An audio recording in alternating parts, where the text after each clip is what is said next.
You've heard of the advice, it's always wise to have more than one stream of income because you can't rely on your one source of income to remain there indefinitely. Nothing remains indefinitely.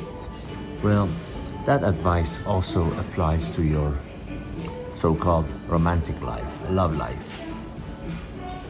It's better to have multiple streams than just one because you cannot rely on that one to remain. Of course, you don't need a romantic situation in your life as much as you need your livelihood. But the fact that nothing remains and everything is guaranteed to change applies really to every aspect of your life, being your work, your living arrangement, the way just overall things are going. You can count on it that it will change. To some of you, I'm not saying anything new. To others, if you haven't learned that yet, you will. It's a guarantee. You can count on it. You can take it to the bank that the situation you're in now, good or bad or neutral, will change. So it's good to be prepared for that. As far as your livelihood goes, it's good to be prepared by not relying only on one source of income.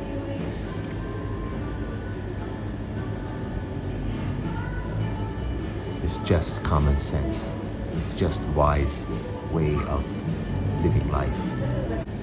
I once saw a short story about this old lady, cute old lady, in her 80s.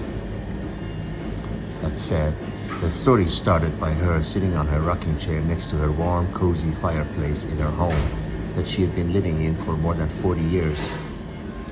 But it was her last night there. Outside was cold and raining.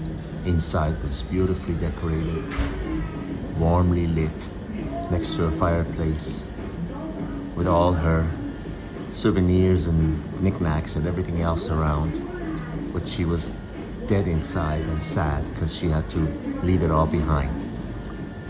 Why? Because her kids were gone and moved away. She was no longer able to take care of herself as she needed more medical needs, daily care. So she was moving to a small room in a retirement home and putting her home up for sale. Not of her choice, but life forced it that way. And she was just thinking, what am I going to do with all these things in this big home?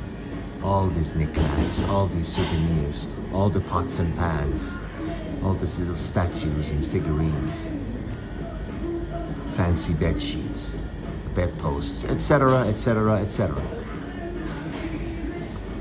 When tomorrow I'm gonna get moved into this small room where there's enough room to just put a couple of books on a table and my toothbrush and toothpaste and just things I need for my immediate daily, needs.